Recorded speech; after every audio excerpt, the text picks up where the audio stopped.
In this episode, we finally see Seth's treasure. We try to talk down some suicidal cows, and we fondle a horse. Accurate. Keeping it simple with that one. Mm-hmm. Thank you for coming back from our replay reviews. My name is Leah. And my name is Kathy. We are two friends who are here to replay, review, and analyze your favorite video games. And since Kathy has never seen the games before, it helps me view them through her fresh eyes, almost like I'm discovering them again for the first time. We hope it'll be a similar experience for you.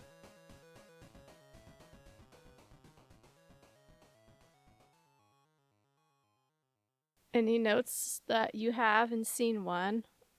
John finds Wes Dickens. He says that they need money to armor his wagon, so he signed John up for a race. Nigel is just like stacking the tonics on top of each other and making John do all the heavy lifting. Yep.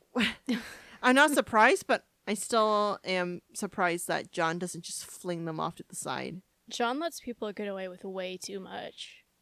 Sorry, my printer is ringing. I need to turn that off. I don't know. Oh, creepy. For those young children who don't know what a fax machine is. Oh my god. What is It stopped. You don't hear anything, right? Okay. No. That was weird. Someone's trying to fax you. Yeah. Danielle was the person's name. Do you know a Danielle? No. From college, yes. She was a loan shark debt collector. And she got away with a lot because she was British. Your face. We're talking about real life right now? Yeah. You knew a British loan shark in college?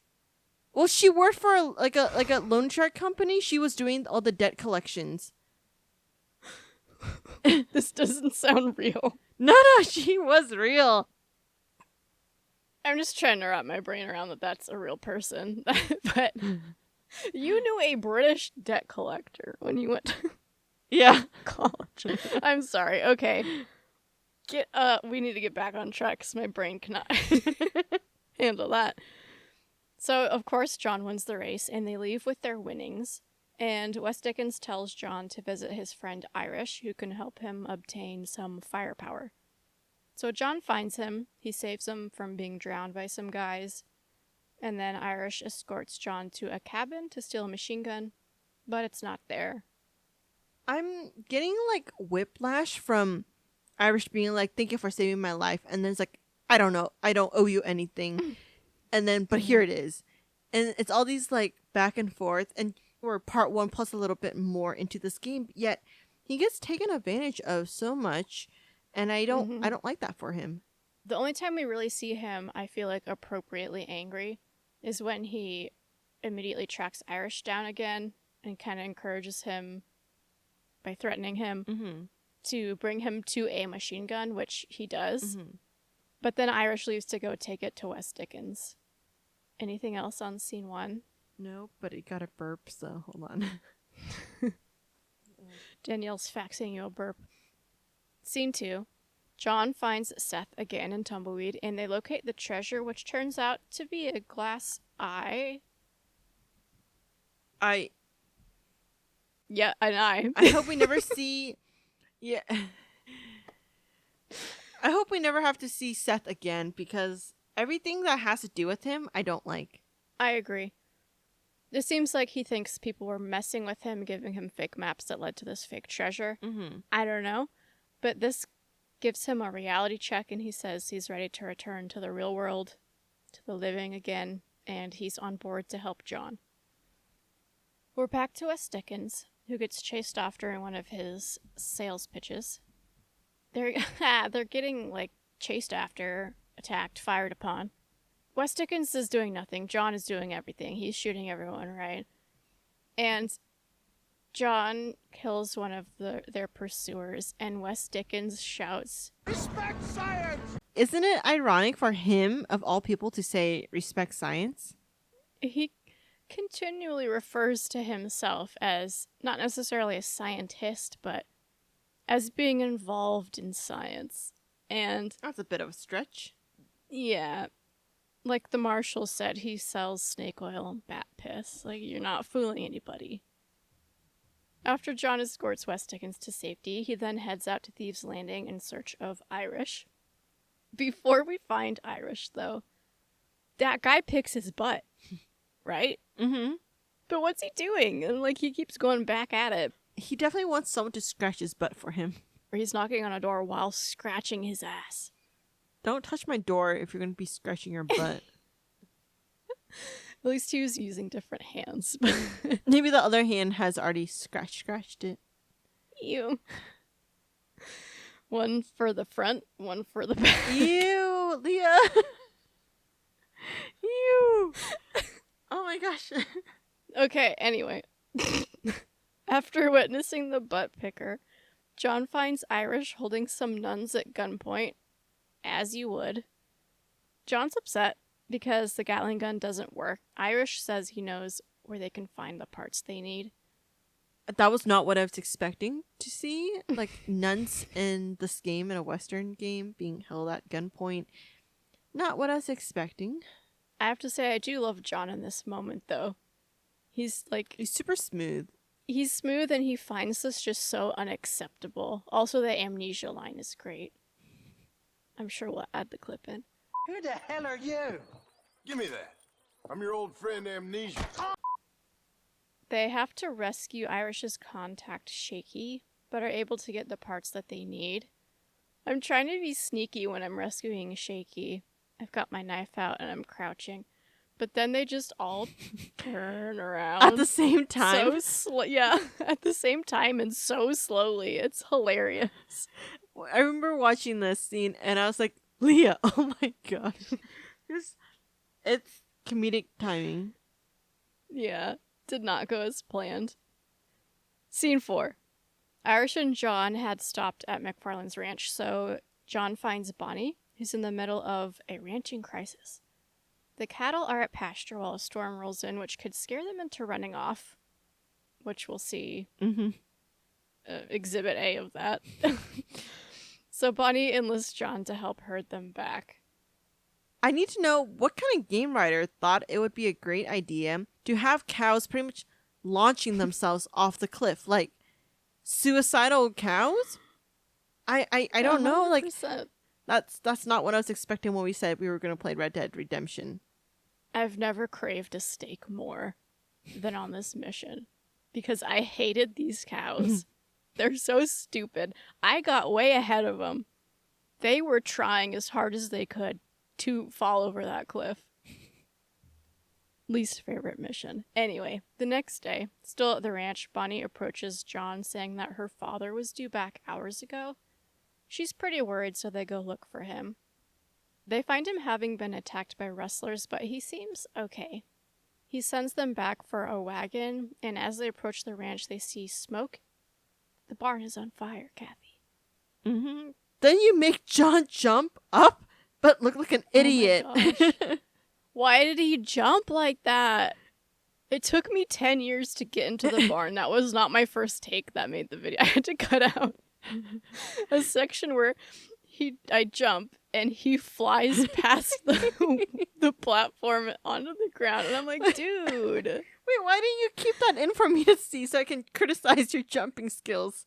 The videos are already over 2 hours. I gotta cut what I can. Anyway, after a decade, they get into the barn. Someone has barred the door shut, so it's obviously arson. They save the horses and then regroup. Bonnie says that they owe him, but John just asks that they sell him some cattle once he's back to his normal life.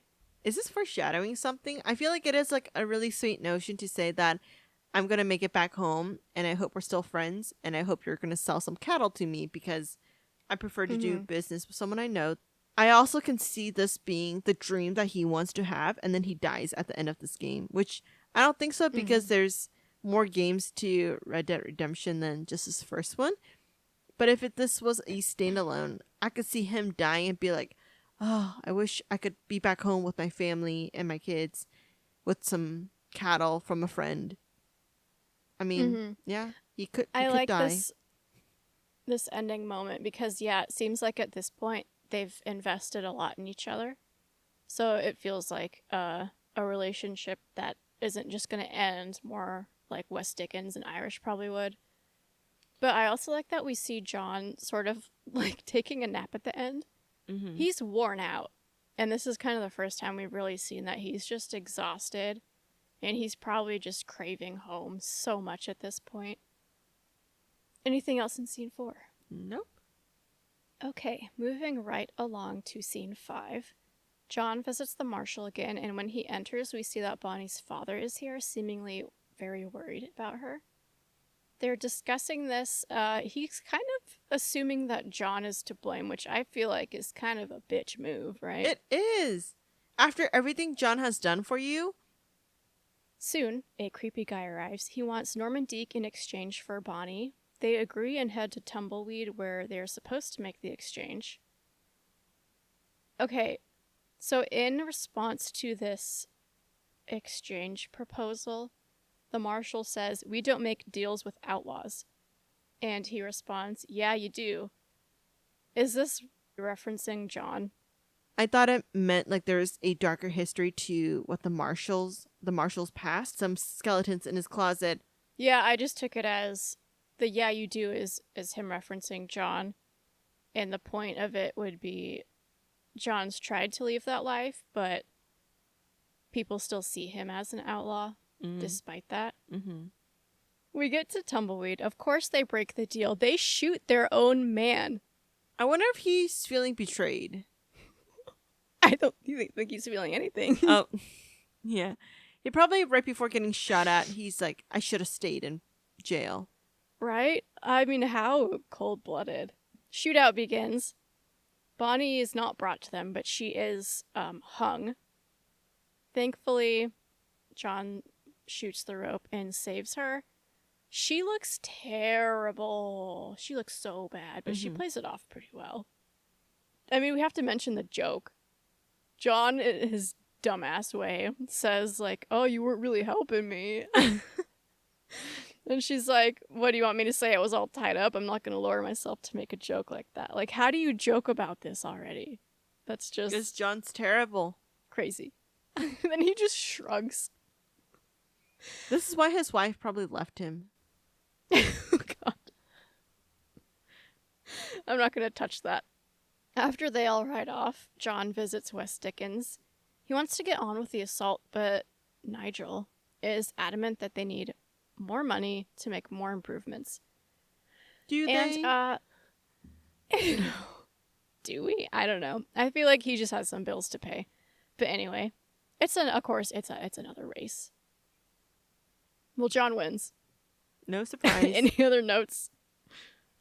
How many times did it take you to win? Did you get it down in the first try? Just once, yeah. Nice. At this point, ask me the first time I played. I don't know. It's finally time for the assault on Fort Mercer. John meets up with the marshal, his deputies, and Wes Dickens. Irish is nowhere to be seen yet. Wes Dickens says Seth managed to get himself inside and that he will delight and amuse them. He's an entertainer. Yeah. So we see him skipping and waving at us. Could not be more obvious, right, that we're scouting out the place because Seth's gonna give us away. At that point, Seth should just go like, "Hey, John, what are you doing here?" Is that a Gatling gun you got in the back of that wagon? It is. John hides in it, and the now armored wagon is driven by Wes Dickens into the fort. And once they get in, John starts blasting. And then Wes Dickens just takes off. He doesn't want to get shot. Don't blame the man. I have a note here, LOL the jump at 27:06. Which is not the correct timestamp because I changed the video. But I need to find what it was. Oh, I know. I know exactly what it was. Hold on. Okay, so it's more like an hour 40. But here's the... John just can't jump. The jump controls in this game are not ideal. He clicks his heels. He does. He clicks his heels. Oh, John. Anyway, after that, the fort's cleared out. They regroup, but they can't find Williamson. West Dickens then returns, saying, "Please let me in," warning them that reinforcements are on the way. So they handle that. Everyone's dead, except for them. And then they get info out of a hostage. Sounds like Bill has left for Mexico. Any notes? Yeah, I want our listeners to know that while watching this gameplay, you made a comment that Seth would be so happy to be surrounded by all these dead bodies. That's why he actually agreed to help. Yeah. He's like, "You're going to kill a lot of people, right? Can I have them? As long as they're mine when you're done." Mm-hmm. And so at the end of the scene, as John's leaving, he kind of has this really longing gaze for Bill's whole hideout. Do you think that, like, is he reminiscing the feeling of getting shot and almost dying there? Or, like, what does that look? To address this, I'm gonna go back just a smidge. Reacting to the news that Bill has left for Mexico, John says he's gone to see Javier Escuela. And yes, we know there's a lot of Spanish words that are pronounced incorrectly, but that's how they're pronounced in the game, so we're just gonna go with it. It can be implied that John knows who Javier is, probably another gang member. And so I think when he's looking back, he's remembering the moment he arrived here and saw Bill and got shot. That obviously dug up things from the past. And now all of a sudden he's going to Mexico to find not only Bill, but also Javier. So I think he's just like, so much has happened already. I'm getting so involved with the old gang. And I think he's just looking back at the moment that all started. Mm-hmm. I felt like this is the end of one chapter for John, and he might not ever see Bonnie or these people again because he doesn't need their help anymore. It sounds like Bill is heading to somewhere called Chuparosa, and Irish randomly arrives in the middle of all this saying, "Oh man, I was late." Yeah, I'm sure that was an accident. But he seems familiar and says that he can get John to Chuparosa. I don't understand why he had to show up late in this game. Like, couldn't he have been there the entire time? I don't know either. John is riding along. Uh-huh. He spots a man off to the side of the road, and when he approaches, things get weird. I think we'll just play the full audio in the episode, and maybe we'll watch it again right now. Mm-hmm. But this is the one stranger mission I decided to keep in. It's a weird mission. Yeah. Should we watch it again real quick? Okay. Hello, John. John Marston.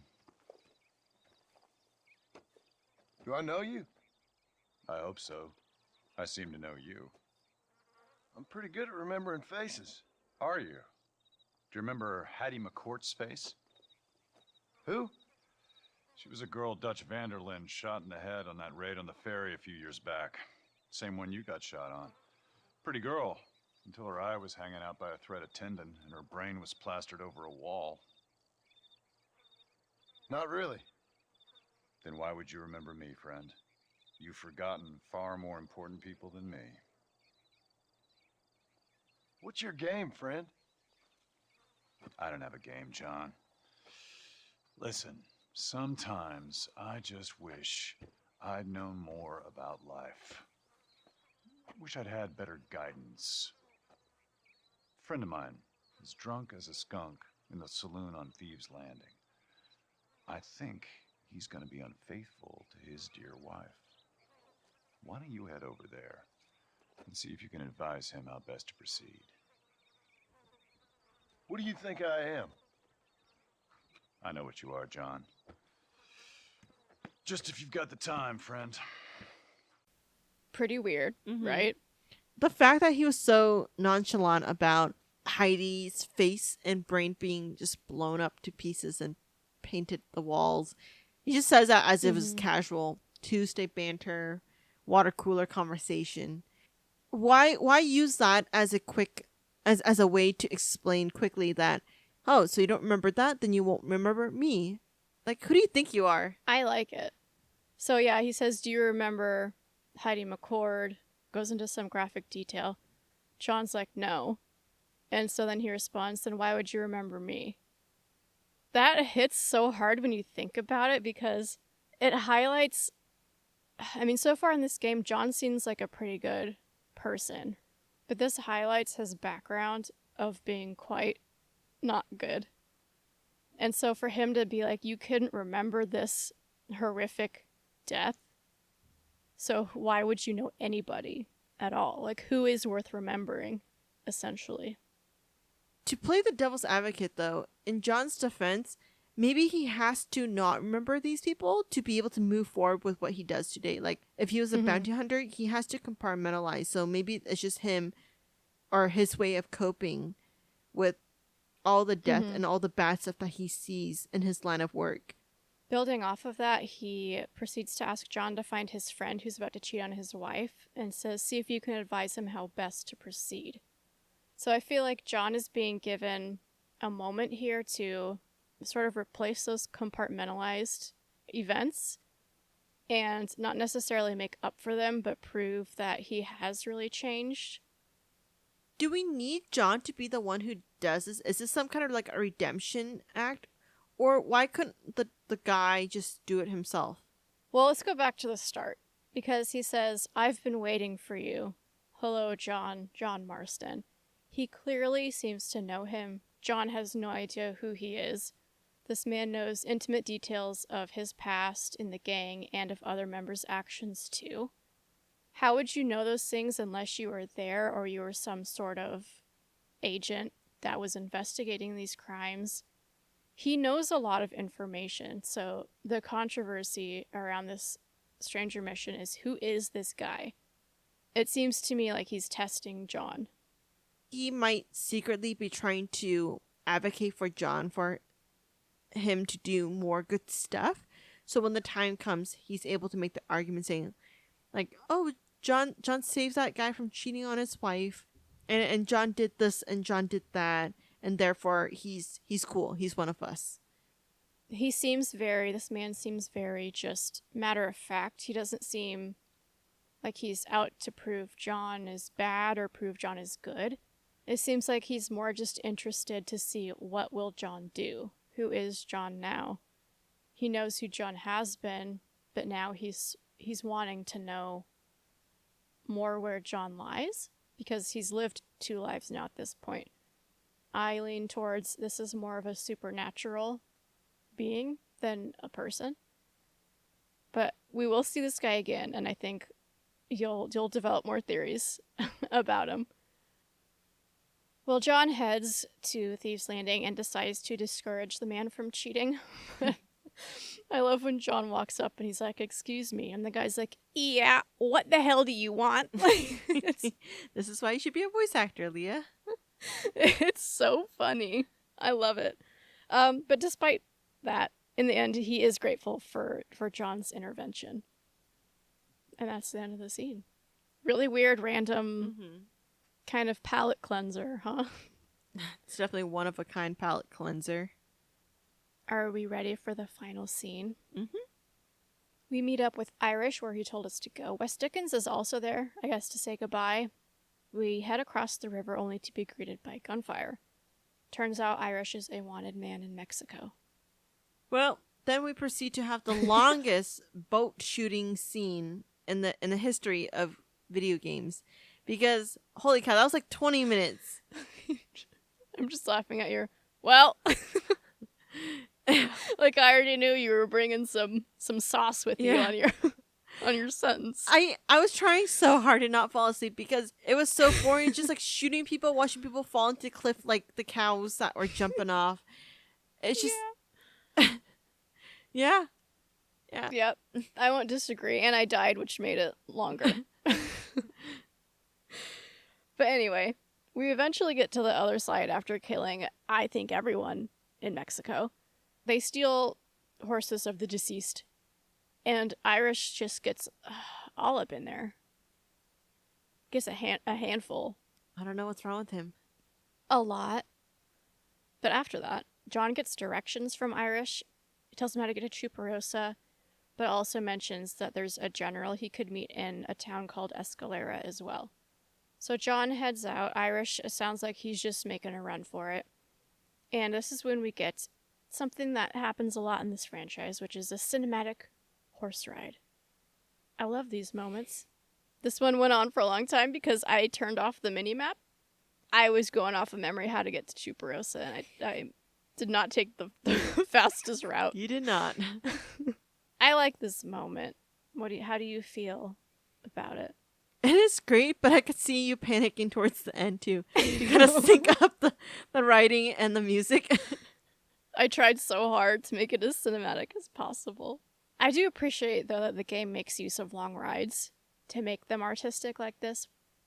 So he arrives, he does not get a warm welcome. He ends up shooting 3 men, one of which stole his hat. I love that he headshots the first 2 men, but then shoots the last one in the stomach to not risk putting a hole in his hat. I feel like that's unfair though to directly just quickly kill those 2 and then just leave this guy hanging by himself. Bleeding out. Mm-hmm.